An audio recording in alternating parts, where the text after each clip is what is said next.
Good day, folks, and welcome to the Anorak Review Show with I, your host, the Anorak. The time for more Pink Floyd has come once again, especially with Roger Waters himself actually properly announcing his redux of The Dark Side of the Moon, and even stating a tentative release date for it. I'm sure it will be somewhat decent, even if not as good or memorable as the original, but we'll have to see by then. For now though, let's go back much further to the very early years of the band, specifically 1968. Soon after the release of their debut album, The Piper at the Gates of Dawn, in August 1967, the Pink Floyd went ahead to work on their next record. However, there was already a big problem. You see, likely partially due to heavy drug intakes, Syd Barrett, the former frontman of the band, was already suffering under gradual deterioration of mental health, becoming less and less responsive and even unable to play at times. So the rest of the band decided to bring in a young guitarist by the name of David Gilmour to fill in for the time being as their fifth member. And for a while, a very brief while, they would perform as a quintet, though even then, just barely. While the others would play as usual, Syd himself would wander about at the stage most of the time, and maybe join in on occasion if they were lucky. Soon enough though, they decided unanimously to not even bother picking him up and just out him from the band entirely without even informing him, much to their own guilt. But, as the old saying goes, the show must go on. Or rather, the review must go on. They carried on with the new album, eventually getting it done, and it would be released by the summer of '68. And we're going to be looking at it today. So let's jump into Pink Floyd's 1968 album, A Saucer Full of Secrets. The cover is quite unique and even a bit interesting. It happens to be one of the first artworks, possibly even the very first artwork, to be done by Hypnosis, Storm Thorgerson and Aubrey Powell. It carries on the use of psychedelic imagery as with the first album, but kind of ups it a bit. While the Piper album had the band members mostly taking up most of the blank space through a kind of kaleidoscope vision, this one has them in a very small fishbowl-like lens, just off-center and lost and surrounded in an array of colors and shapes. Something else to note about this is that certain bits of it are actually parts of a comic panel from an issue of Marvel's Strange Tales, specifically issue 158, featuring the living tribunal in the upper right corner, in case some of you bigger Marvel geeks out there might recognize, the Sorcerer Supreme himself, Doctor Strange, just kind of faintly seen within the left side, and this swirling array of planets around the aforementioned photo of the band. I guess all likely fitting the sort of fantasy sci-fi motifs that Pink Floyd were kind of going for at the time. I actually could like to do an atop the fourth wall style review of Strange Tales number 158, but I'm sure trying to order it online could be pretty expensive. But still, decent artwork that would certainly appeal to both Marvel fans and Pink Floyd fans. Although how this managed to not result in a lawsuit from Marvel Comics is kind of beyond me, really. We begin the album with Let There Be More Light.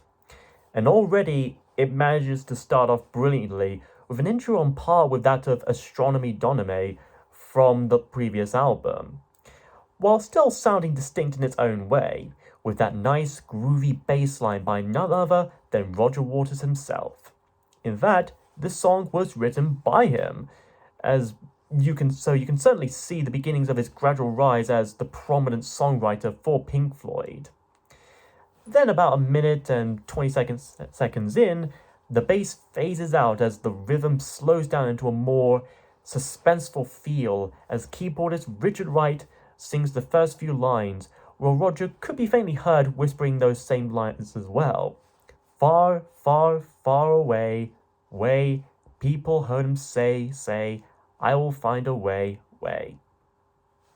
Someday, I will find a way to make my dreams of world peace and domination a reality.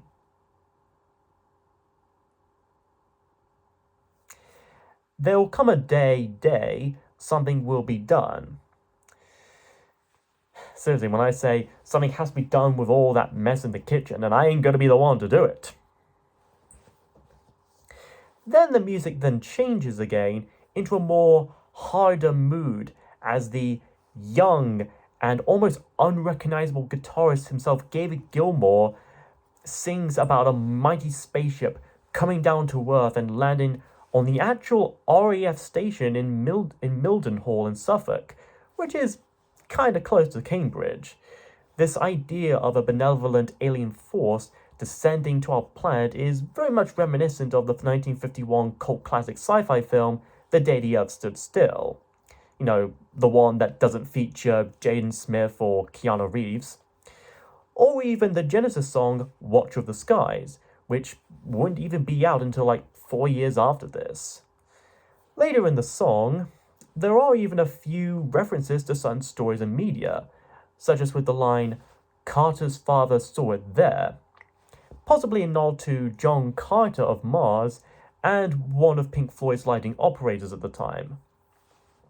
The living soul of Hereward the Wake. Hereward being an Anglo-Saxon nobleman who led a revolution during the Norman conquest in the 11th century.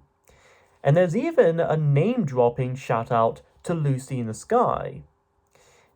And that song and Sgt. Pepper were released just a year before this did, so make of that if you will. And naturally, not only might this be the first official Pink Floyd song to feature David on lead vocals, it might also be the first to feature a guitar solo of his as well. And boy, is it quite the solo to end this song on. Hearing it again, you can certainly hear some of the early foundations from many great solos of his to come, like in Echoes, Time, Shine on You Crazy Diamond, Dogs, Comfortably Numb, High Hopes, and so on. Let There Be More Light is a decent opener for this album, as well as a very early foretaste for what would come later for Pink Floyd. Next is Remember a Day, written and sung by Richard Wright.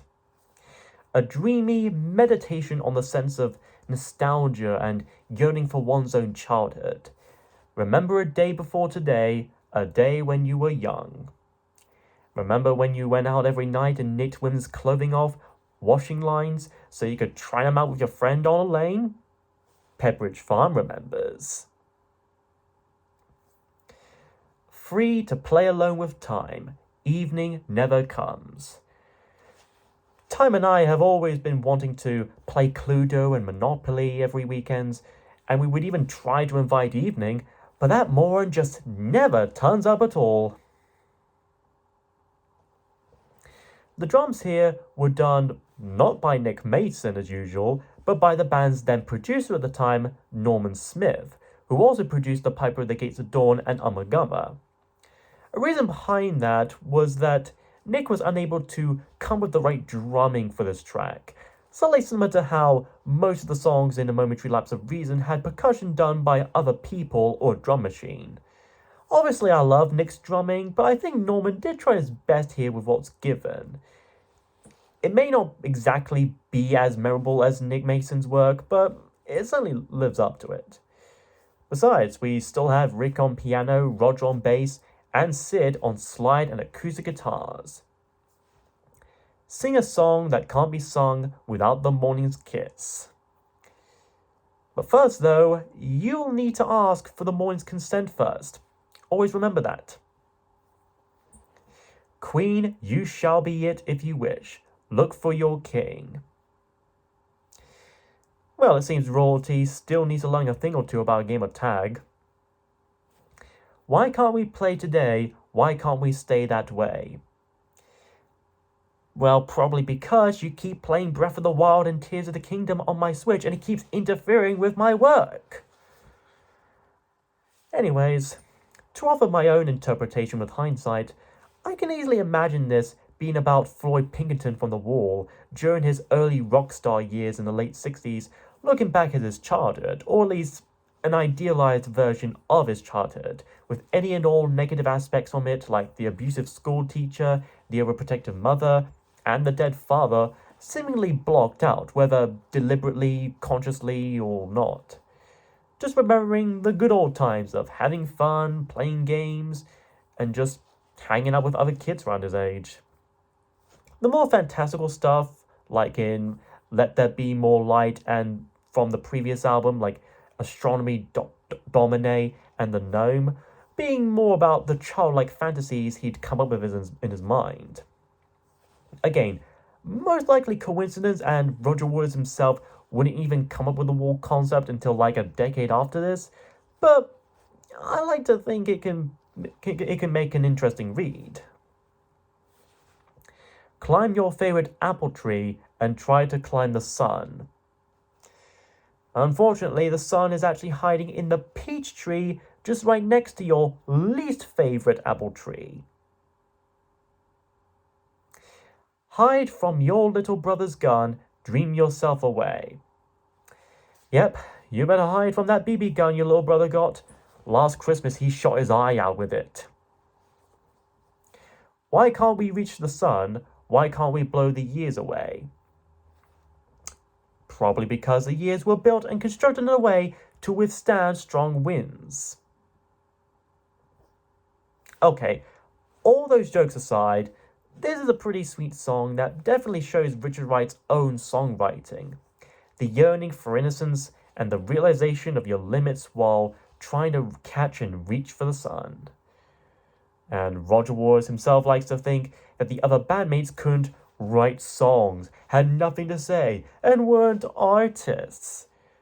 Yeah, sure, Mr. Waters, I would love to see your deep political analysis of certain songs you wrote, like Saint-Tropez, Cirrus Minor, or possibly your magnum opus, several species of small furry animals gathered together in a cave and grooving with a Pict. And speaking of reaching the sun and grooving, Afterwards is the most well-known song from this album, Set the Controls for the Heart of the Sun. Beginning right away with its instantly iconic and suspenseful bass melody, one that he sings in tune with quite well, with lyrics directly lifted from a few various bits of Chinese poetry. This is definitely among Pink Floyd's more spacey pieces, with just as much strong emphasis on mood and atmosphere, as well as deep lyrical themes and content. It's a mix of fantasy, philosophy, and science fiction, with Richard's use of a Celesta, vibraphone, and a Farfisa organ, giving it this old 50s, 60s retro sci-fi B-movie vibe. This is also possibly one of the few Floyd songs, if not the only Floyd song, to feature all 5 members contributing to it, with both Syd and David playing guitars within it. Though even then, said guitars do seem to be quite blended and kind of buried beneath the overall mix anyways, so it's gonna prove quite tricky to tell them apart anyways. The drums in question were actually done by Nick Mason here, this time using mallets that are often used for timpani kettle drums, giving this kind of thumping feel to it. Little by little, the night turns around, counting the leaves which tremble at dawn. The knight runs a pretty mundane job as a leaf blower every early morning. Over the mountain, watching the watcher, breaking the darkness, waking the grapevine. And on the subject of Marvel fans and Marvel comics, what most people wouldn't know is that Uatu the Watcher used to be a grape picker. And he secretly liked that I Heard It Through the Grapevine song. He liked the Marvin Gaye version fine, but he prefers the original by Gladys Knight and the Pips. Witness the man who raves at the wall, making the shape of his question to heaven. Now, in this case, considering how Pink Floyd did write this song, it's very much accidental foreshadowing here, or, as TV tropes will put it, hilarious in hindsight. Side 1 ends with Corporal Clegg, another song written by Roger Waters. This one has a bit of a more dark, humorous edge to it, centering around its titular character, Corporal Clegg, a veteran from World War II who had won a wooden leg in 1944, very obviously having lost his real leg during a battle. You know, this reminds me of a time when someone told me about a man with a wooden leg named Smith, and I asked him what the name of his other leg was. Now, this is one of, if not the first instance of Roger's songwriting being inspired by that very same war, since, of course, he had lost his father in that conflict. Corporal Clegg had a Metal 2 in orange and blue. He found it in the zoo. Little does he know, however, though, is that the medal in question is in fact the Star of Astaroth, which he found in some weird island populated by talking animals. Props to you if you got the reference. Mrs. Clegg, you must be proud of him. Mrs. Clegg, another drop of gin. Not for Clegg himself, of course, but just for me. And then right after, there's that kazoo solo, played by, of all people, David. Once again, playing with a bit of an ironic feel. The way he plays it is like a marching band anthem, as if there's something to celebrate about. But is having a fake prosthetic leg in place of your blown off real one really worth a win, let alone celebrating? Corporal Clegg received his medal in a dream from Her Majesty the Queen. His boots were very clean. However, it turned out those boots were the only thing he was wearing in his dream. Corporal Clegg, umbrella in the rain. He's never been the same, but no one's to blame. Except for whoever or whatever blew off his leg, thus forcing him to use amputation, but what do I know? I'm not a war vet. The song itself closes out with another kazoo solo, along with a crowd of voices murmuring and muttering before it all collapses into a screechy halt. Musically, Corporal Clegg almost seems like a tip-of-the-hat parody of the Beatles, specifically Sgt. Pepper. Lyrically, though, it's a little delve into the wins and losses soldiers would most likely go through in war, be a part of themselves or even their whole lives. And this certainly wouldn't be the last time Roger would delve into this, whether as part of Pink Floyd or solo. Side 2 begins with the title track, A Saucer Full of Secrets, an instrumental piece of 4 sections lasting for a total of nearly 12 minutes. This is possibly where Pink Floyd really start to experiment and grow into the classic prog rock band we would soon know and love. Not to mention, it might as well be their first to comprise of multiple parts and sections.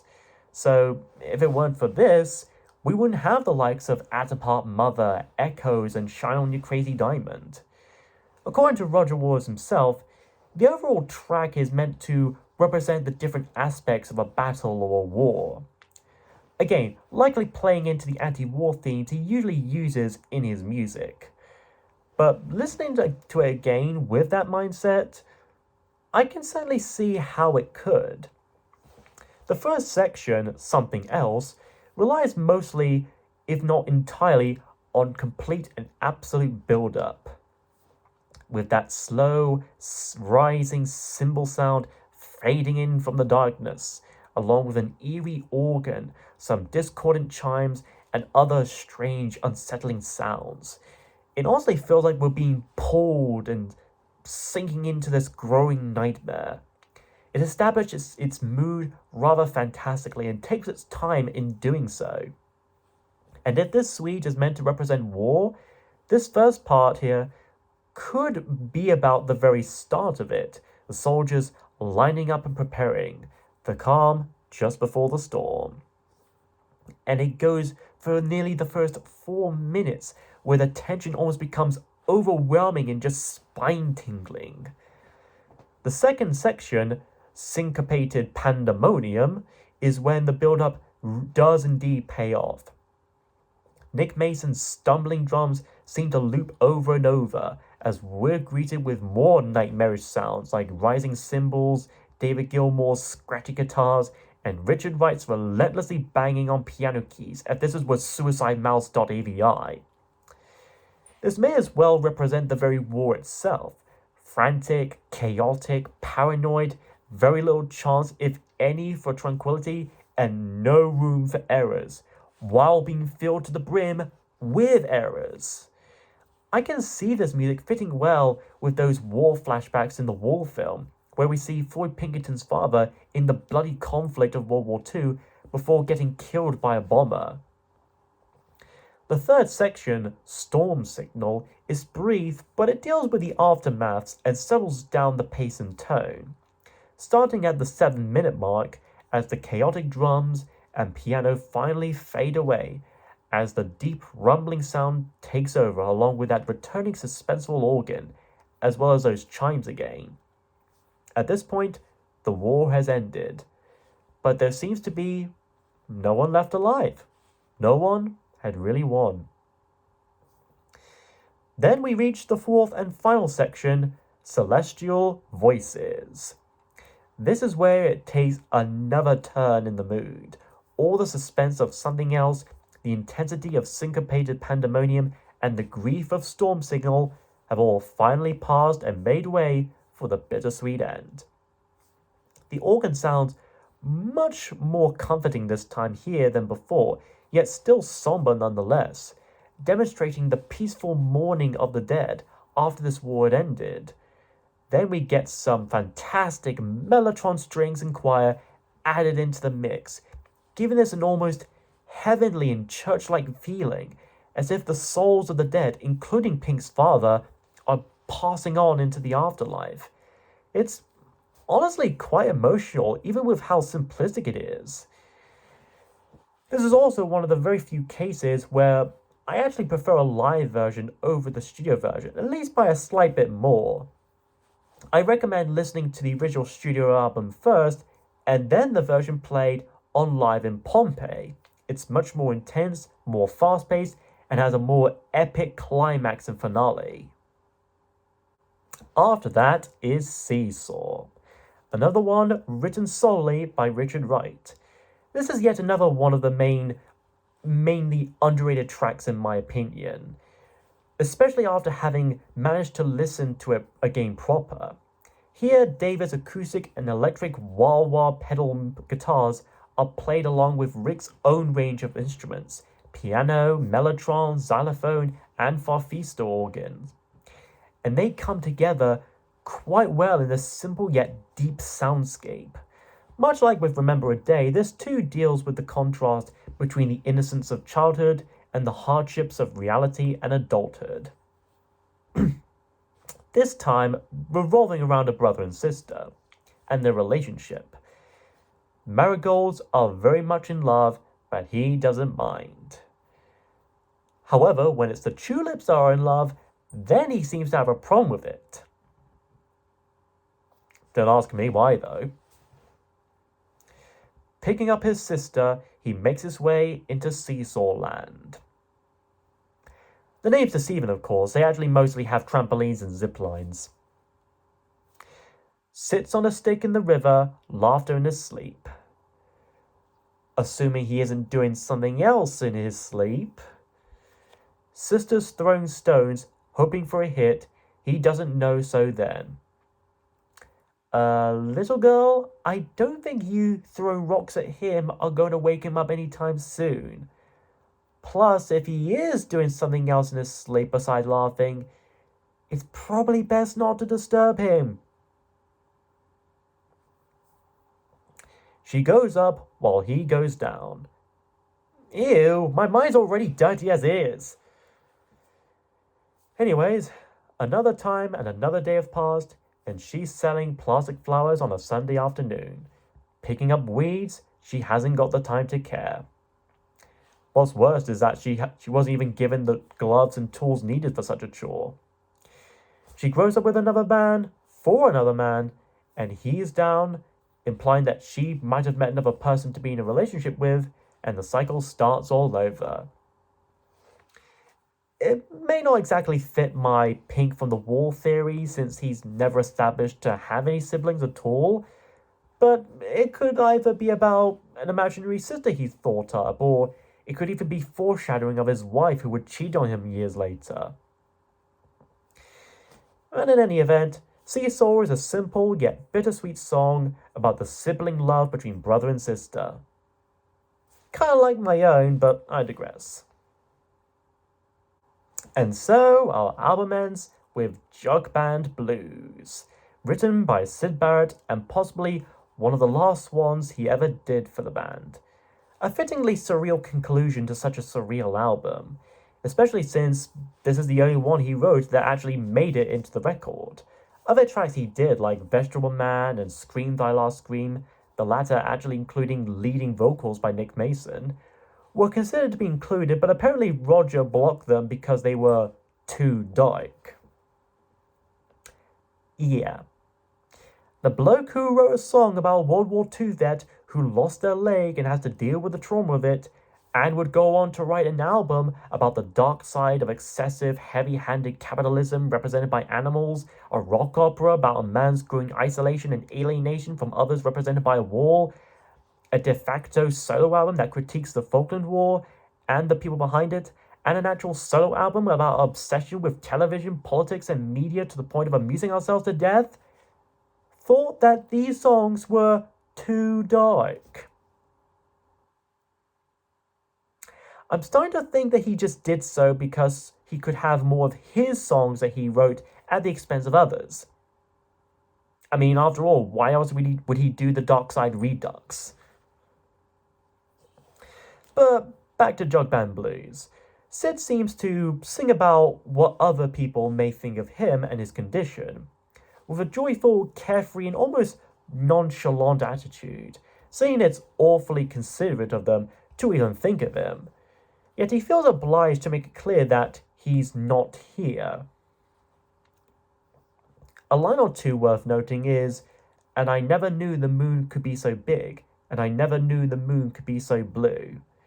Again, it could be another case of coincidence, but I kind of wonder if this is at least marked some small hint of influence in the titling of the album The Dark Side of the Moon, and if songs like Brain Damage and Shine On You Crazy Diamond were in some ways direct responses to this one song in particular here. And with its place as the last song on the track list and its lyrics about not caring if the sun don't shine, if nothing is his, and if he's nervous with you, this may likely be Syd's message to the rest of the band, basically telling them that he's totally fine and all, just wondering who could be writing this song. And yet, then 5 years later, the band he was in started playing different tunes. And speaking of tunes in the music, Syd plays both electric and acoustic guitars here, while Nick plays a castanet and even takes a turn at the kazoo as the Salvation Army International Staff Band play along with this nice brass section. Again, sounding quite reminiscent of Sgt. Pepper or Yellow Submarine. And by the last third, the music of course gets all discordant and messy until it even decides it's too much and just cuts out abruptly, almost making you think it's either ended or there's something wrong with the music or the copy you got. However, neither would really be the case, as Syd plays that lonely acoustic guitar and sings one last time. "The sea isn't green, I love the queen, what exactly is a dream, and what exactly is a joke?" An enigmatic yet still tender moment to go out on, a whimper rather than a bang. And at 3 minutes long, this is also the shortest song on the album. And so, that was A Saucerful of Secrets, and it's still pretty good. And it's also an important chapter in the history of Pink Floyd. It may not be as well balanced and structured overall like Piper or some of the following albums afterwards. This still manages to hold up here. Rick, Roger, Nick, Syd, and David all are equally talented with the instruments they each play. Even Norman Smith's production and even his minor musical contributions are nifty as well. And it still has that late 60s psychedelic charm. It also has quite the variety of tones and moods, ranging from childish and whimsical to eerie and suspenseful. Songs like Let There Be More Light, Set the Controls for the Heart of the Sun, Corporal Clegg, the title track, and Seesaw are standouts for me. And fun little fact, Nick Mason himself has stated in a 2014 interview with Newsweek that he considers this his favourite Floyd album to work on, saying, and I quote, "I think there are ideas contained there that we've continued to use all the way through our career. I think it was a very good way of marking Syd's departure and Dave's arrival. It's rather nice to have it on one record, where you get both things. It's a crossfade rather than a cut." Unquote. And I kind of agree. Plus, it may explain why he named his own band after the album itself, having formed it with talented bassist Guy Pratt and Gary Kemp of Spandau Ballet, to perform and introduce newcomers to this early pre-Dark Side music. In fact, while I managed to see Roger Waters himself live in Hyde Park for his Us Plus Them tour about 5 years ago, I also managed to see Nick Mason's Saucerful of Secrets quite a while back at the Chord Exchange, and both were fantastic gigs. You'd be lucky if you were there. But overall, while I would have preferred they at least squeezing Vegetable Man and Scream Thy Last Scream to help balance it out a bit better, the original Saucerful of Secrets album is still decent as is and is a worthy entry in their discography. Whether you're an all-time fan or a newcomer, I certainly recommend checking out this saucer any way you can. And since we now already have a confirmed release date for Roger's Dark Side of the Moon Redux album, we might be able to see whether or not it even could manage to stand on par with the original as well as on its own unique merits. Next time though, we go from the second album from one iconic band to the first album from another iconic band. So you better keep yourself alive because it's Queen.